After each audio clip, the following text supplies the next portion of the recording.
ਆਪਾਂ ਜਵਾਕਾਂ ਦੇ ਪੇਪਰਾਂ ਤੋਂ, ਇਮਤਿਹਾਨਾਂ ਤੋਂ। ਸਕੂਲ 'ਚ ਪੜ੍ਹਦਿਆਂ ਇਸ ਤੋਂ ਵੱਡੀ ਮੁਸੀਬਤ ਕੋਈ ਨਹੀਂ ਸੀ ਜਦੋਂ ਇਮਤਿਹਾਨ ਹੁੰਦੇ ਸੀ। ਕਹਿੰਦੇ ਹੁਣ ਸਾਲ ਦੇ ਵਿੱਚ 2 ਵਾਰ ਹੋਇਆ ਕਰਨਗੇ 10ਵੀਂ ਤੇ 12ਵੀਂ ਬੋਰਡ ਦੇ ਇਮਤਿਹਾਨ। ਸ਼ਰਮਾ ਜੀ।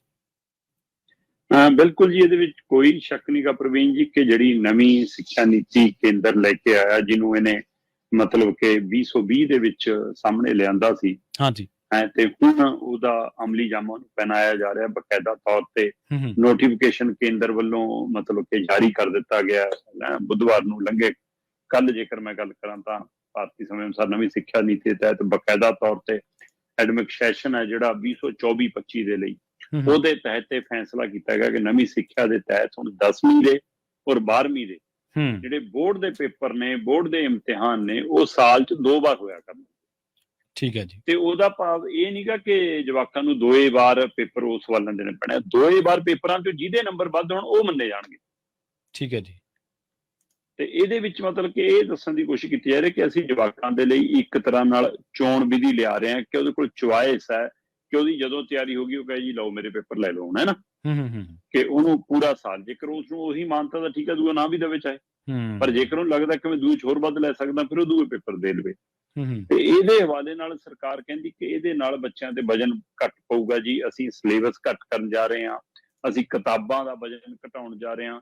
ਵੈਸੇ ਇਹ ਦੱਸਣੋਂ ਮਤਲਬ ਕਿ ਭੁਲੇਖਾ ਰੱਖਿਆ ਜਾ ਰਿਹਾ ਕਿ ਸਿਲੇਬਸ ਬਦਲ ਰਹੇ ਆ। ਅਸਲ 'ਚ ਤਾਂ ਇਹਦੇ ਪਿੱਛੇ ਇਹ ਵੀ ਇੱਕ ਲੁਕਮਾ ਏਜੰਡਾ ਹੈਗਾ, ਕਾਫੀ ਕੁਛ ਪਹਿਲਾਂ ਸਿਲੇਬਸ ਸਾਡਾ ਬਦਲਿਆ ਗਿਆ।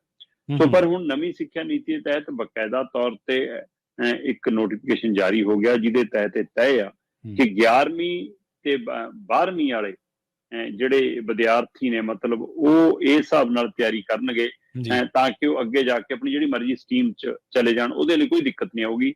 ਪਰ 10ਵੀਂ ਦੇ ਪੇਪਰ ਬੋਰਡ ਦੇ ਨੇ ਉਹ 2 ਵਾਰ ਹੋਣਗੇ, 12ਵੀਂ ਦੇ ਪੇਪਰ ਬੋਰਡ ਦੇ ਨੇ ਉਹ 2 ਵਾਰ ਹੋਣਗੇ।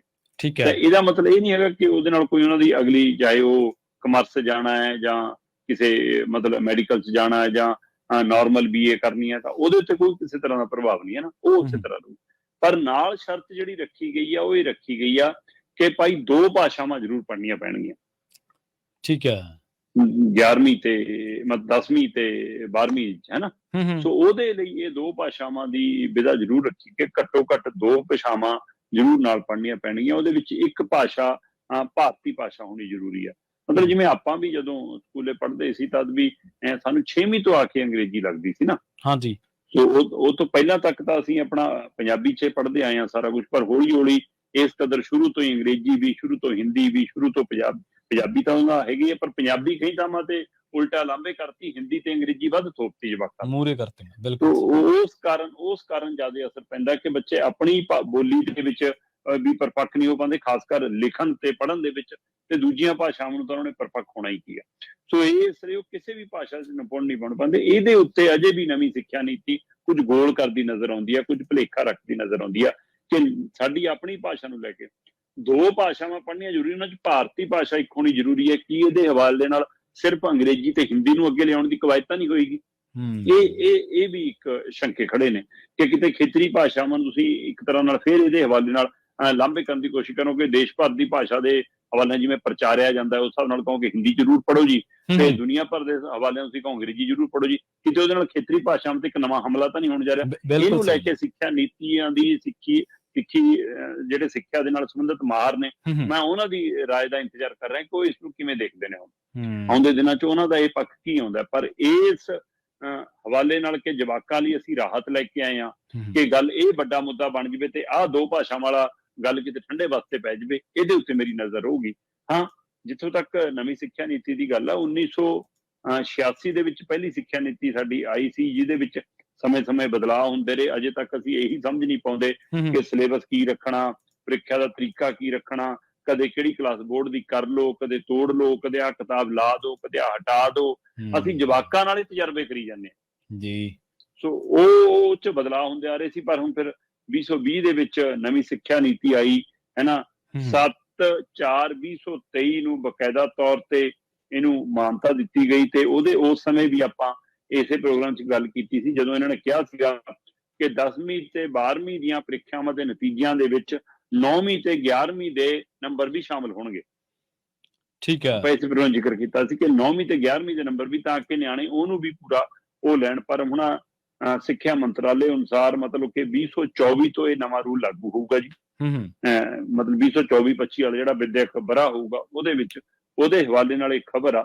ਤੇ ਇਸ ਦੇ ਵਿੱਚ ਮਤਲਬ ਕਿ ਇਹ ਨੰਬਰਾਂ ਦੀ ਜਿਹੜੀ ਖੇਡ ਰੱਖੀ ਹੈ ਜਵਾਕਾਂ ਲਈ ਆਸਾਨੀ ਵਾਲੀ ਹੈ। ਜਿਵੇਂ ਖੇਡਾਂ 'ਚ ਨਹੀਂ ਹੁੰਦਾ ਪ੍ਰਵੀਨ ਜੀ, ਗੋਲਾ ਸਿੱਟ ਮੁਕਾਬਲਾ ਹੋਵੇ ਜਾਂ ਉਹ ਭਾਲਾ ਸਿੱਟ ਮੁਕਾਬਲਾ ਹੋਵੇ, ਉਹਦੇ ਵਿੱਚ 4 ਜਾਂ 5 ਮੌਕੇ ਮਿਲਦੇ ਆ, ਹਨਾ। ਤੇ ਉਹ ਚੋਂ ਜਿਹੜਾ ਦੂਰ ਗਿਆ ਹੁੰਦਾ ਉਹਨੂੰ ਮੰਨਿਆ ਜਾਂਦਾ ਕਿ ਹਾਂ ਵੀ ਇਹ ਹੈਗਾ ਅਸਲੀ, ਹਨਾ। ਉਸੇ ਤਰ੍ਹਾਂ ਕਿ ਅਸੀਂ ਆਪਣੇ ਜਵਾਕਾਂ ਨੂੰ 2 ਮੌਕੇ ਦੇਵਾਂਗੇ ਬੋਰਡ ਦੇ ਪੇਪਰ ਦੇਣ ਦੇ ਲਈ। ਉਹਨਾਂ ਚੋਂ ਜਿਹੜੇ 'ਚ ਉਹਦੇ ਨੰਬਰ ਵਧੀਆ ਹੋਣਗੇ ਉਸ ਨੂੰ ਨੰਬਰ ਮੰਨਿਆ ਜਾਊਗਾ। ਅਜੇ ਇਹ ਸਪਸ਼ਟ ਨਹੀਂ ਕੀਤਾ ਗਿਆ ਇਸ ਸਾਰੇ ਹਵਾਲੇ ਨਾਲ ਜੋ ਇਹ ਗੱਲਾਂ ਸਿੱਖਿਆ ਵਿਭਾਗ ਵੱਲੋਂ, ਸਿੱਖਿਆ ਮੰਤਰਾਲੇ ਵੱਲੋਂ ਸਾਹਮਣੇ ਆਈਆਂ, ਉਹ 'ਚ ਇਹ ਸਪਸ਼ਟ ਨਹੀਂ ਕਿ ਕੁੱਲ ਨੰਬਰ ਉਹ ਮੰਨੇ ਜਾਣਗੇ ਜਿਹੜੇ ਵੱਧ ਨੇ, ਜਾਂ ਹਰ ਸਬਜੈਕਟ ਅਨੁਸਾਰ ਤੈਅ ਹੋਊਗਾ ਕਿ ਜੇ ਅੰਗਰੇਜ਼ੀ ਚੋਂ ਹੀ ਮਤਲਬ ਪੰਜਾਬੀ ਚੋਂ, ਹਿੰਦੀ ਚੋਂ ਹੈ, ਜਾਂ ਉਹਨਾਂ ਦੇ ਸਮਾਜਿਕ ਸਿੱਖਿਆ ਚੋਂ, ਜਾਂ ਹਿਸਾਬ ਚੋਂ, ਜਿਹੜਾ ਵੀ ਵਿਸ਼ੇ ਲਏ ਨੇ ਜਵਾਕਾਂ ਨੇ ਉਹਨਾਂ ਵਿਸ਼ਿਆਂ ਦੇ ਨੰਬਰ ਵਾਈਜ਼ ਵੱਧ ਮੰਨੇ ਜਾਣਗੇ। ਕਿ ਇੱਕ ਵਾਰ 'ਚ ਜੇ ਉਹਦੇ ਮੰਨ ਲਓ ਪੰਜਾਬੀ 'ਚ ਵੱਧ ਨੇ ਤੇ ਦੂਜੀ ਵਾਰ 'ਚੋਂ ਪੰਜਾਬੀ 'ਚੋਂ 2 ਘੱਟ ਨੇ ਤਾਂ ਪਹਿਲੇ ਵਾਲੇ ਪੰਜਾਬੀ ਦੇ ਮੰਨੇ ਜਾਣਗੇ। ਪਹਿਲੀ ਵਾਰ ਉਹਦੇ ਹਿਸਾਬ ਦੇ ਘੱਟ ਨੇ, ਦੂਜੀ ਵਾਰ ਉਹਦੇ ਹਿਸਾਬ ਦੇ ਵੱਧ ਨੇ ਤਾਂ ਦੂਜੀ ਵਾਰ ਵਾਲੇ ਮੰਨੇ ਜਾਣਗੇ। ਜਾਂ ਕੁੱਲ ਨੰਬਰਾਂ ਦਾ ਜੋੜ ਕਿ ਪਹਿਲੀ ਪ੍ਰੀਖਿਆ 'ਚ ਵੱਧ ਨੇ ਜਾਂ ਦੂਜੀ, ਇਹਦੇ ਬਾਰੇ ਸਪਸ਼ਟ ਨਹੀਂ ਇਹਦੇ 'ਚ ਤੱਥ ਆਏ।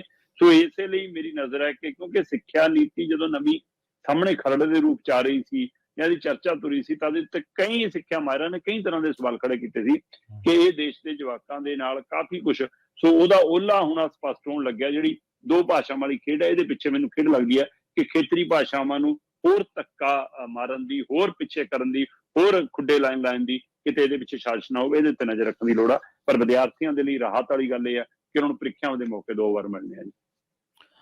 ਹਾਂਜੀ, ਬਿਲਕੁਲ। ਜਦੋਂ ਇਹ ਸਿੱਖਿਆ ਨੀਤੀ ਇਹਨਾਂ ਨੇ ਉਦੋਂ ਇੰਟਰੋਡਿਊਸ ਕੀਤੀ ਸੀ ਸ਼ਰਮਾ ਜੀ, ਉਦੋਂ ਵੀ ਕਈ ਤਰ੍ਹਾਂ ਦੇ ਖਦਸ਼ੇ ਖੜੇ ਕੀਤੇ ਗਏ ਸੀ।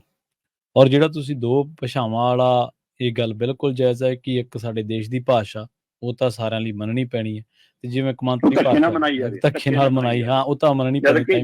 ਜਦ ਕਿ ਉਹ ਵੀ ਖੇਤਰੀ ਭਾਸ਼ਾ ਹੈ। ਹਾਂਜੀ, ਬਿਲਕੁਲ। ਸੋ ਇੱਕ ਪਾਸੇ ਜੇ ਤੁਸੀਂ ਕਹੋ ਕਿ ਹਰਿਆਣਾ, ਉਹ ਹਰਿਆਣਵੀ ਬੋਲਦਾ, ਉਹਨਾਂ ਕੋਲ ਲਿਪੀ ਨਹੀਂ ਗਈ। ਪਰ ਹਰਿਆਣਾ ਜਦੋਂ ਪੰਜਾਬ ਸੀ ਤਾਂ ਉਹ ਉਵੇਂ ਹੀ ਸੀ ਜਿਵੇਂ ਸਾਡੀ ਮਾਝੇ ਦੀ ਭਾਸ਼ਾ ਹੋਵੇ, ਜਿਵੇਂ ਮਾਲਵੇ ਦੀ ਭਾਸ਼ਾ ਹੋਵੇ ਇਸ ਖੇਤਰ ਦੀ ਭਾਸ਼ਾ ਸੀ। ਤੇ ਪਰ ਉਹਨੂੰ ਤੁਸੀਂ ਅੱਜ ਹਿੰਦੀ ਦੇ ਕੋਟੇ 'ਚ ਉਹ 'ਚ ਪਤਾ। ਪਹਾੜੀ ਭਾਸ਼ਾ ਜਿਹੜੀ ਬੋਲੀ ਜਾਂਦੀ ਹੈ, ਜੇ ਉਹ ਪੰਜਾਬ ਦਾ ਹਿੱਸਾ ਸੀ ਤਾਂ ਉਹ ਪੰਜਾਬੀ ਦਾ ਇੱਕ ਹਿੱਸਾ ਸੀਗਾ। ਹਾਂਜੀ। ਇਸ ਲਈ ਅੱਜ ਤੁਸੀਂ ਪਹਾੜੀ ਨੂੰ ਹਿੰਦੀ ਦੇ ਕੋਟੇ 'ਚ ਪਾਈ ਜਾਂਦੇ ਹੋ। ਸੋ ਜਿਨ੍ਹਾਂ ਸੂਬਿਆਂ ਕੋਲ ਆਪਣੀ ਲਿਪੀ ਨਹੀਂ ਹੈਗੀ ਉਹਨਾਂ ਨੂੰ ਤੁਸੀਂ ਸਿੱਧਾ ਹਿੰਦੀ ਦੇ ਕੋਟੇ 'ਚ ਪਾ ਰਹੇ ਹੋ।